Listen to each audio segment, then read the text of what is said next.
Hello नमस्कार दोस्तों। मैं हूं आपका होस्ट एंड दोस्त the mad mad scientist Subro, और आप देखना शुरू कर चुके हैं बियॉन्ड साइंस आइज। हेलो दोस्तों, आज हमारा टॉपिक है कि हमें किन किन के पैर छूने चाहिए, किन किन के पैर छूने नहीं चाहिए। तो हमें शास्त्रों के अनुसार पता चलता है कि जितने भी बड़े बुजुर्ग हैं उनके हमें पैर छूने चाहिए। उनके कर कमलों को हमें आशीर्वाद के रूप में ग्रहण करना चाहिए। इससे हमारी उम्र बढ़ती है, इससे हमें तेज मिलता है, इससे हमारा भाग्य खुलता है और इससे हमें वो सारे फल मिलते हैं जो कि नॉर्मली हमारे किस्मत में नहीं लिखा गया, यानी हमारे भाग्य में नहीं होता है। ये आशीर्वाद का खेल है दोस्तों, ये सनातनियों में ही पाया जाता है। ऐसा नहीं है कि अगर कोई सनातनी नहीं है तो उसे आशीर्वाद नहीं मिल पाएगा।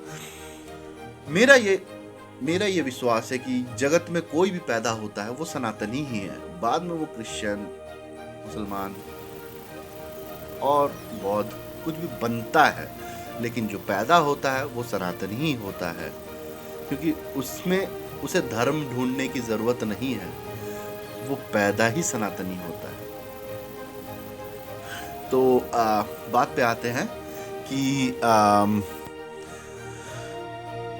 हाँ, हमें किन किन के पैर छूने चाहिए। तो पुराणों के अनुसार, ग्रंथों के अनुसार, शास्त्रों के अनुसार हमें अपने माता पिता के चरण छूने चाहिए, हमें अपने गुरु के चरण छूने चाहिए, हमें उन गुरुओं का भी चरण छूना चाहिए जो कि हमें कहीं ना कहीं, कभी ना कभी कुछ ज्ञान दे के गया हुआ हो। अगर मित्र ज्ञानी है, हमें उसके चरण छूने चाहिए। अगर शत्रु ज्ञानी है, उसे दमन करने के बाद उसके चरण छूने चाहिए, उसके जिंदा रहते। अगर सास ससुर है तो उनके चरण छूने चाहिए। हाँ, मैं ये कह सकता हूँ, ये बहुत बार पूछा जाता है कि क्या हमें सास ससुर के चरण छूने चाहिए। जी हाँ, बिल्कुल छूने चाहिए, क्योंकि वो आपके गुरुजन है। जी हाँ, उनके मतलब कर कमलों को छूना चाहिए, क्योंकि उनका आशीर्वाद भी उतना ही मायने रखता है जितना कि आपके माता पिता का। हाँ, किसी किसी में मतलब, जैसे कि कहीं कहीं ये माना जाता है कि दान देने वाले से दान लेने वाला महान होता है। क्योंकि अगर दान लेने वाला उतना सामर्थ्य नहीं रखता है तो दान देने वाला दान नहीं दे सकता है। और इस तरह का दान, कन्यादान, जो कि महादान है, दानों में दान होता है, ये महादानी जो होते हैं वही दे पाते हैं। तो कन्यादान का बहुत रेस्पेक्ट है सनातन धर्म में। ये एक कर्म है जो कि आपके बहुत सारे पाप, बहुत जन्मों के पाप धो देते हैं, और ये आपको सद्मार्ग पे भी लाता है, और ये आपको एक पूर्ण रूप से पुरुष बनने की राह पे ले जाता है। और कहीं कहीं हमें शास्त्रों में ये भी बताया गया है कि सास ससुर के पैर इसीलिए छूने चाहिए क्योंकि जो दान देता है वो बड़ा होता है। दान लेने वाले का कहीं कहीं सामर्थ्य होता भी है और नहीं भी होता है, क्योंकि अगर हम देखें बलि के केस में, राजा बलि के केस में, जब विष्णु जी आए थे वामन अवतार लेके, तो बलि को बोला गया था, शुक्राचार्य जी ने बोला था कि ये विष्णु है, नारायण है, जो आपके पास आए हैं, ये बहुत बलशाली है, इनके पास सब कुछ है, लेकिन ये आपसे कुछ मांगेंगे, आप देना नहीं। लेकिन राजा बलि ने तब कहा था कि अगर नारायण स्वयं आए हैं चल के मेरे पास कुछ मांगने के लिए, तो मैं बिना दिए नहीं रह सकता, चाहे वो मुझसे मेरा प्राण ही क्यों ना मांग ले। तो यहां दानी भी महान है, दान लेने वाला भी महान है।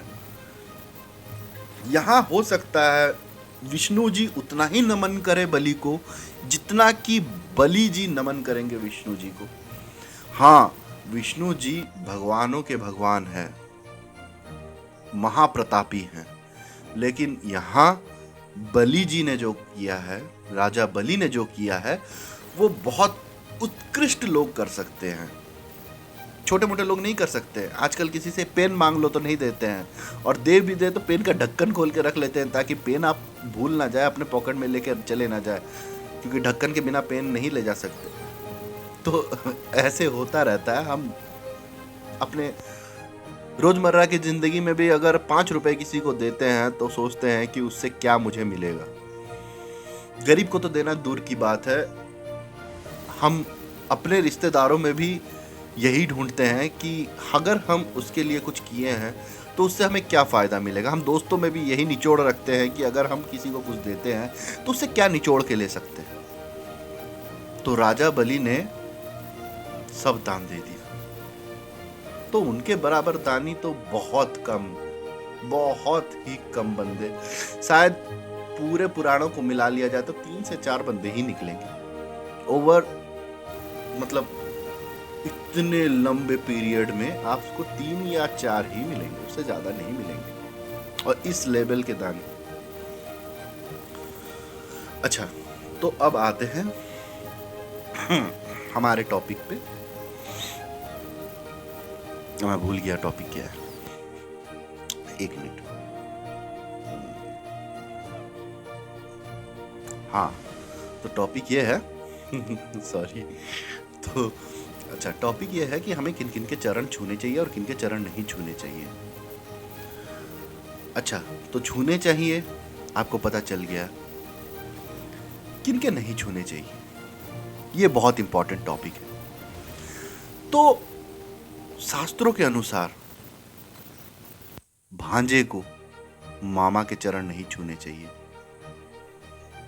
क्योंकि ये बोला जाता है कि उनकी माँ जो है उनको उनके पिताजी ने दान में दिया था। अगर दान में दी गई कोई वस्तु है और वो दानी परिवार से है तो वो दान उत्कृष्ट लोगों को दिया हुआ है।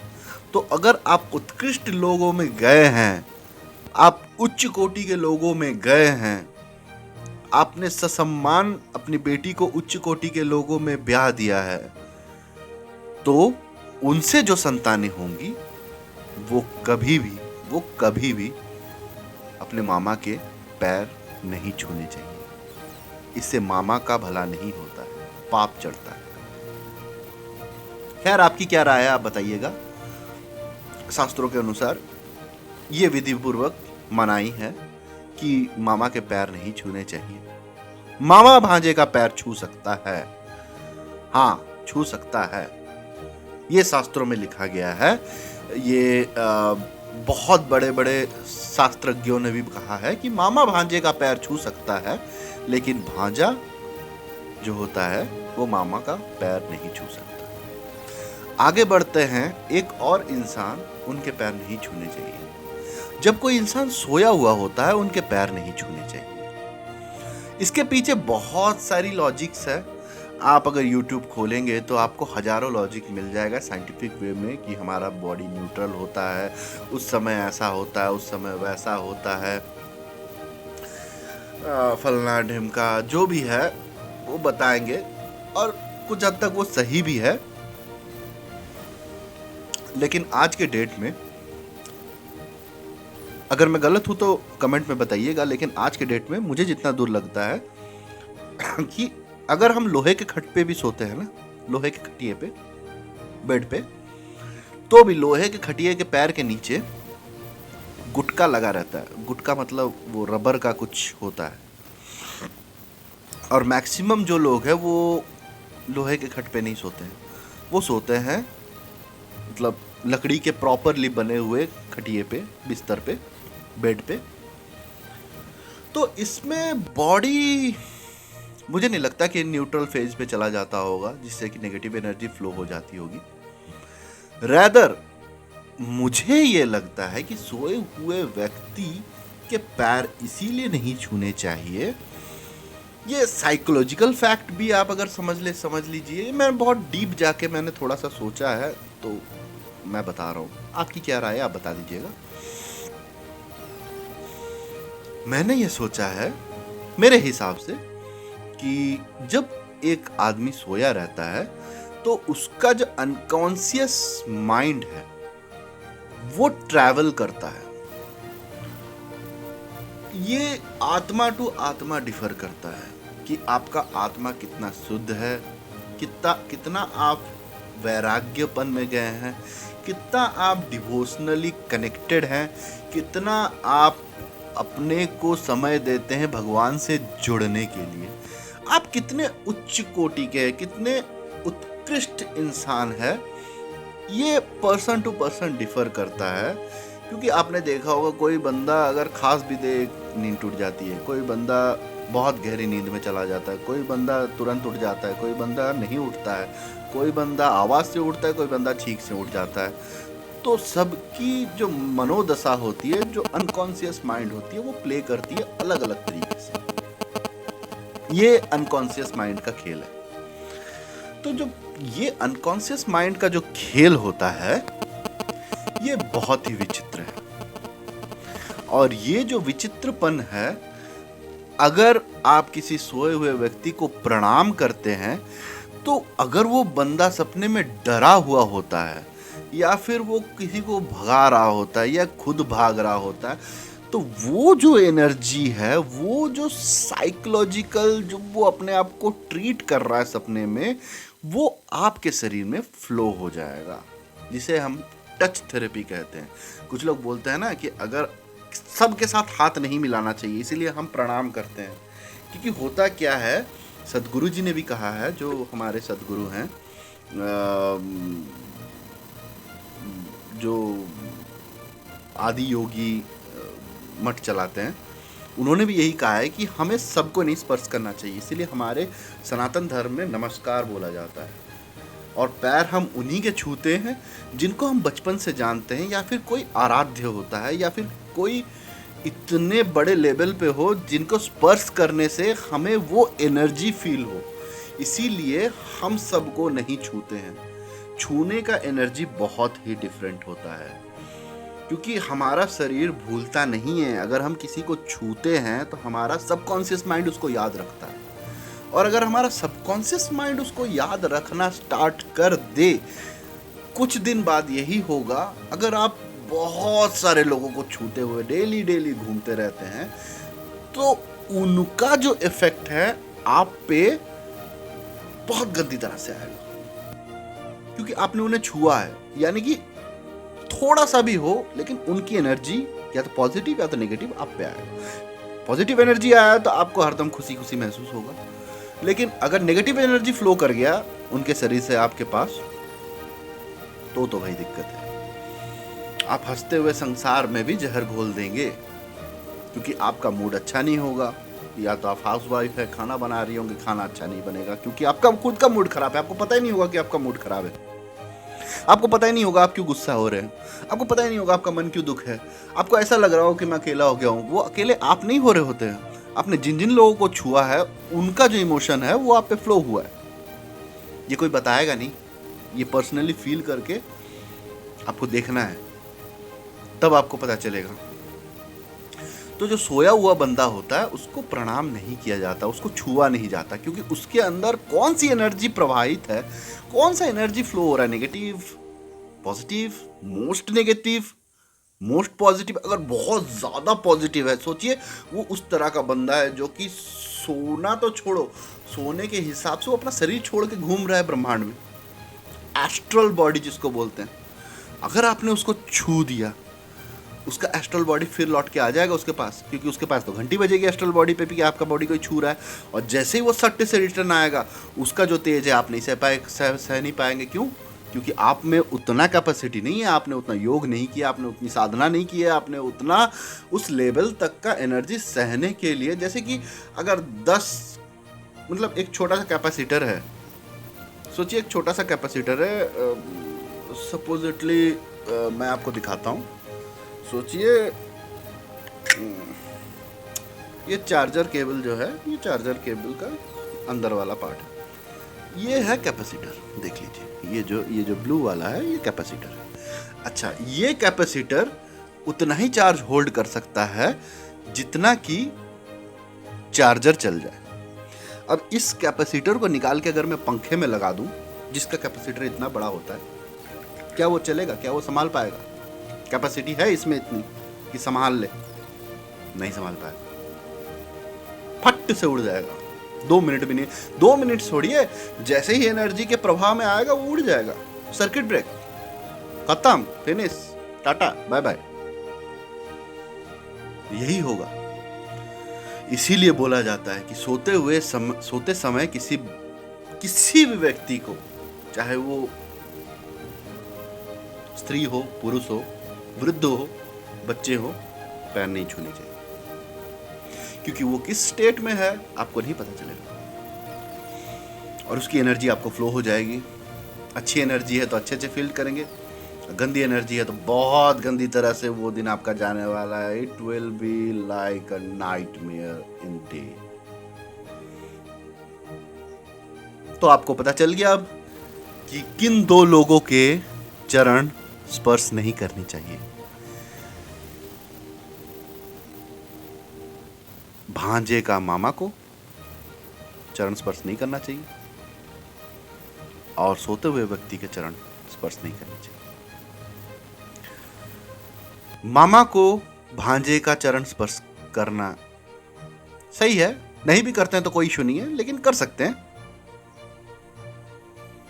और बाकी जितने भी रह गए, जैसे कि माता पिता, गुरु, जो गुरु के हिसाब से आपको शिक्षा दीक्षा दे, आजकल के ट्यूशन टीचर्स जैसे हो गए, आपके स्कूल टीचर्स हो गए, प्ले स्कूल टीचर्स हो गए, आपके स्पोर्ट्स टीचर हो गए, जो आपको मतलब जैसे कि नौकरी में आपकी कोई सहायता करे, कोचिंग स्टाफ्स हो गए, कोचिंग गुरु हो गए हैं, ये सारे गुरु पद के हैं। और आप अगर गुरु मानते हैं तो गुरु में कोई कास्ट सिस्टम नहीं होता है। पहली तो बात है, सनातन में कोई कास्ट सिस्टम नहीं है, वर्ण सिस्टम है। और अगर उस वर्ण में वो है जहां वो गुरु बन सकते हैं और आपको वो शिक्षा चाहिए, तो हाँ बिल्कुल आप उनके चरण छू सकते हैं, इसमें कोई बुराई नहीं है।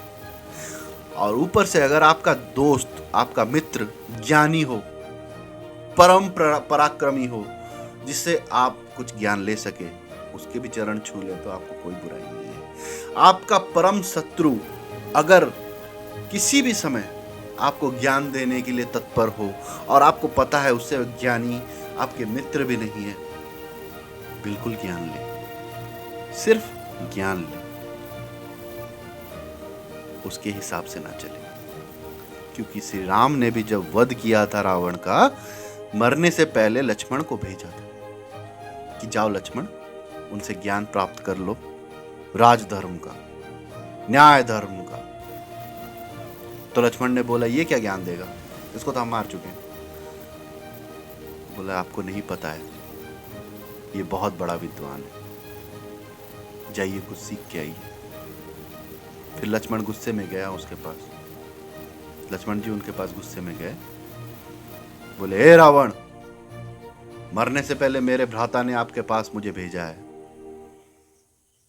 कि तू मुझे कुछ ज्ञान देगा, दे मुझे ज्ञान दे, मरने से पहले मुझे तेरा ज्ञान सुनना है। रावण चोटिल था, उसके नाभि में तीर लगा था, छत विच्छत शरीर था। रावण ने यूं लक्ष्मण की तरफ देखा और मुंह घुमा लिया। लक्ष्मण उसको देखा और गुस्से में और आ गया, बोला कि तुम मरणशैया पे हो फिर भी इतना अहंकार। रावण कुछ नहीं बोला। लक्ष्मण गुस्से में राम के पास आ गया, राम जी से बोला मैंने कहा था ना भैया, ये बहुत अहंकारी है, ये मुझे ज्ञान छोड़ो बात भी नहीं किया। मैंने उससे बोला कि मुझे ज्ञान दे, लेकिन उसने नहीं दिया। तो श्री राम जी ने उनसे पूछा हंस के, अपने छोटे भाई से, कि अनुज तुमने पूछा कैसे? तो अनुज ने कहा, मैंने बोला हे रावण, मैं श्री राम, जिन्होंने तुम्हारा अहंकार खत्म किया है, जिन्होंने तुम्हें मारा है, मैं उनका छोटा भाई लक्ष्मण बोल रहा हूँ। उन्होंने मुझे बोला है कि तुमसे ज्ञान ले लो, तो मैं ज्ञान लेने आया हूँ, मुझे ज्ञान दो। तो श्री राम हंसने लगे बोले तुम ज्ञान लेने गए थे या ज्ञान देने गए थे? उन्होंने लक्ष्मण को बोला, पहले उनके पैरों के पास जाओ, खड़े हो जाओ, नमन करो, हाथ जोड़ो, उनसे प्रार्थना करो कि हे गुरु श्रेष्ठ, हे ब्राह्मण श्रेष्ठ, मुझे दीक्षा दीजिए, मुझे ज्ञान दीजिए, मुझे वो बताइए जो मुझे नहीं पता है, मुझे उस चीज का ज्ञान दीजिए जिसे मैं अपना राजधर्म पूरा कर सकूं। तब लक्ष्मण जी रावण के पास गए और रावण से बोले, हे रावण, हे लंकेश, हे गुरु श्रेष्ठ, मैं आपके कर कमलों के पास खड़े होके आपके कर कमलों को नमन करके आपसे ये निवेदन करता हूं कि मुझे आपका जितना भी ज्ञान है, राजधर्म, राजदंड, न्याय धर्म, सब मुझे दे दीजिए। तब रावण ने कहा, तथास्तु, आओ बैठो और सुनो।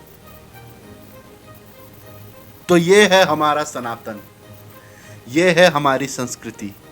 हम शत्रु को तब तक दमन करते हैं जब तक उसके प्राण पखेरु उड़ने के समय तक ना आए, क्योंकि हमें उस शत्रु के विचार से नफरत है। हमें उस शत्रु के विचार को खत्म करना है, शत्रु को नहीं। शत्रु तो उस विचार के साथ खत्म हो ही जाएगा, लेकिन आप शत्रु को मरने से पहले अगर अपने विचार उस तक पहुंचा दे कि आप कितने बड़े शुद्धात्मा हैं और आपके विचार क्या है, तो रावण जैसा बंदा भी, रावण जैसा महापुरुष, महाज्ञानी भी अपने आप को नतमस्तक करते हैं राम के सामने। यह है हमारी संस्कृति, यह है हमारा समाज, यह है सनातन। तो इसी बात से मैं आपसे बहुत ज़्यादा कनेक्ट हो गया था। तो कैसा लगा आज का सेशन, कैसा लगा आज की बातचीत, मुझे बताइएगा और मैं आपके कमेंट्स का इंतज़ार करूँगा।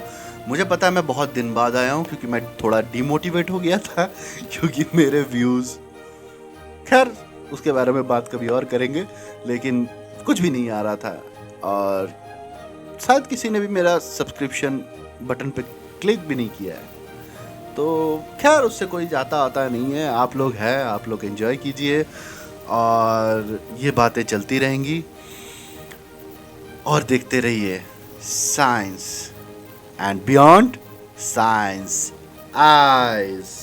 मैं हूं आपका होस्ट एंड दोस्त सुब्रो और thank you for watching. Bye bye.